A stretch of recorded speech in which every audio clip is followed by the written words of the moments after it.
gia đình có con thơ hạnh phúc, vậy mà tại sao anh còn nói yêu em? Anh đến bên em cho em một tiếng cười, nụ cười hoa trong dòng nước mắt. Anh có biết rằng lòng này như đã chết, lòng em đâu muốn làm người thứ ba. Đến sau một tình yêu, đến sau một cuộc tình, nhìn anh bên gia đình em ấm, em khóc cho nỗi đau người thứ ba. Giờ em khóc cho riêng em mà thôi. Thì thôi anh về đi, về vui bên gia đình. Vợ anh đang chờ anh và con anh đang cần anh. Đừng quan tâm gì em và đừng nói nữa người ơi, hãy để cho em được bình yên. Ngày xưa không gặp nhau thì ngày nay đau buồn đau, giờ đây kẻ không trái ngang tình khổ đau. Làm sao em cười vui, làm sao quên được anh đã cho em về tình đau.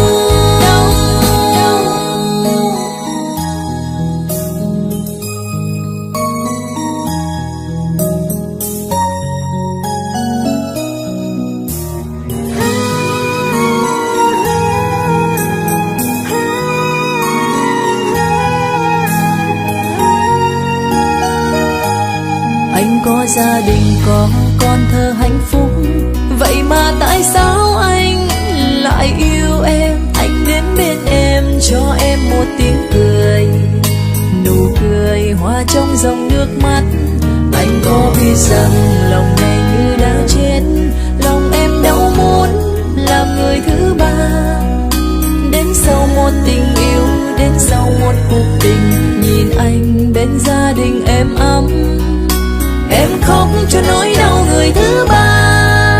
Giờ em khóc cho riêng em mà thôi. Thì thôi anh về đi, về vui bên gia đình. Vợ anh đang chờ anh và con anh đang cần anh. Đừng quan tâm gì em và đừng nói nữa người ơi, hãy để cho em được bình yên.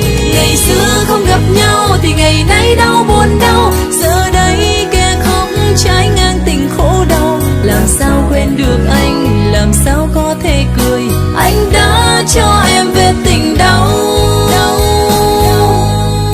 Thì thôi anh về đi, về vui bên gia đình. Vợ anh đang chờ anh và con anh đang cần anh. Đừng quan tâm gì em và đừng nói nữa người